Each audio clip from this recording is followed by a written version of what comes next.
E se o mundo digital que a gente conhece, de repente, fosse simplesmente desligado? Sabe? Não por uma falha de sistema, mas por um ato de guerra.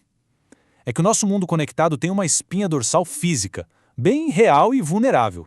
E ela está se tornando cada vez mais a nova linha de frente nos conflitos globais. Olha só, essa frase não saiu de um roteiro de cinema, não. É um alerta bem real do Ministério da Defesa da China sobre o uso militar da inteligência artificial. Isso já prepara o cenário para a urgência do que a gente vai analisar aqui. A ficção, pois é, está batendo na nossa porta. E só para deixar bem claro, o cenário que a gente vai descrever agora, de um ataque que simplesmente paralisa a infraestrutura de tecnologia global, não é mais uma hipótese distante. É uma realidade que está surgindo nos conflitos modernos. Então vamos começar pela primeira parte, o que a gente pode chamar de guerra invisível. A natureza da guerra está mudando, e muito. Ela está saindo dos campos de batalha físicos e entrando direto na infraestrutura digital da qual todos nós dependemos, todos os dias. O conceito-chave aqui é esse de guerra dataficada. Mas o que isso quer dizer na prática? Significa que as gigantes da tecnologia, as Big Techs, não são mais só empresas que fornecem serviços. Elas se tornaram a própria estrutura do complexo militar industrial moderno. Um mundo onde o controle dos dados é tão vital quanto o controle de armamentos. E então, qual seria o alvo nessa nova guerra? É exatamente aqui que o invisível se torna muito, mas muito real. Vamos falar sobre a nuvem física e por que ela é tão vulnerável. Pois é, a nuvem não tem nada de etéreo. Na verdade, são edifícios gigantescos, cheios de servidores conectados por quilômetros e quilômetros de cabos submarinos. Ou seja, são estruturas físicas que podem ser bombardeadas, sabotadas ou simplesmente desligadas. E esses alvos são absurdamente valiosos. Para se ter uma ideia, este número, 15 bilhões de dólares, é o que a Microsoft planeja investir em data center só nos Emirados Árabes Unidos, uma região que, por acaso, está bem no centro das tensões geopolíticas de hoje. E a ameaça não é só teoria, não. A Guarda Revolucionária do Irã listou de forma explícita 18 empresas americanas como alvos. E a lista inclui nomes que definem a nossa vida digital. Google, Microsoft, Nvidia. Um ataque a qualquer uma delas não seria um ataque a uma empresa, seria um ataque à infraestrutura global de informação.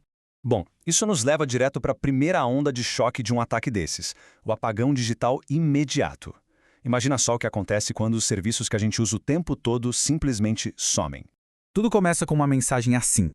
Simples, frustrante e aparecendo em absolutamente todos os lugares.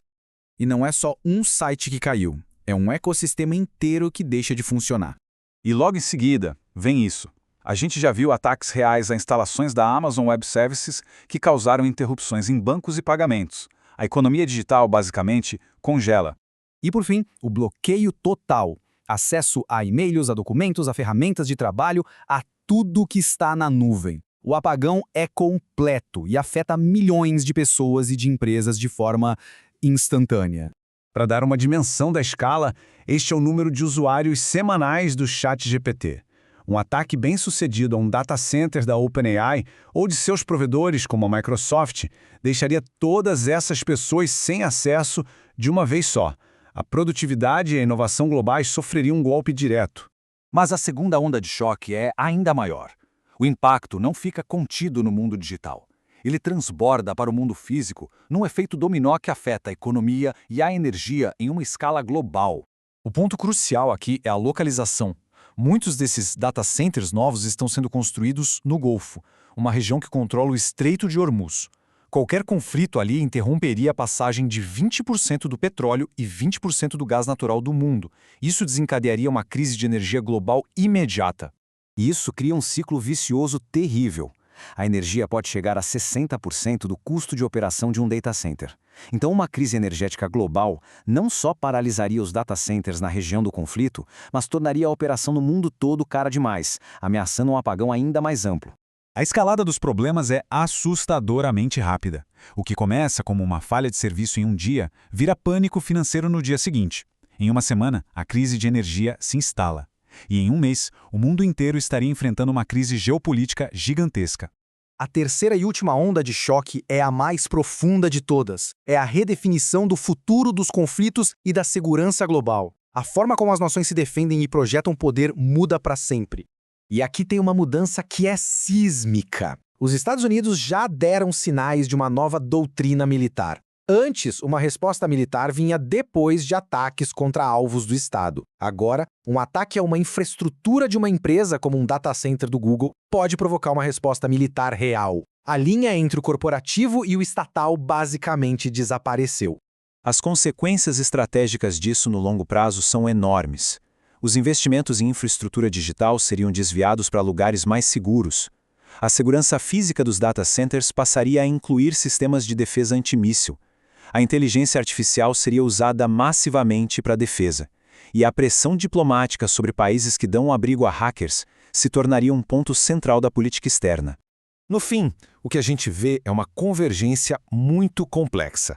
A criatividade humana que desenvolve a inteligência artificial, o poder imenso dessa mesma IA e a nova e perigosa realidade da guerra dataficada. Está tudo interligado de uma forma que a gente mal começou a entender. E isso tudo nos deixa com a pergunta fundamental, né? Se a nossa vida digital inteira, nossa economia, nossa comunicação dependem de prédios e cabos físicos, quem é que tem que defender tudo isso? São os governos? As empresas que construíram? Ou será que essa responsabilidade agora é de todos nós?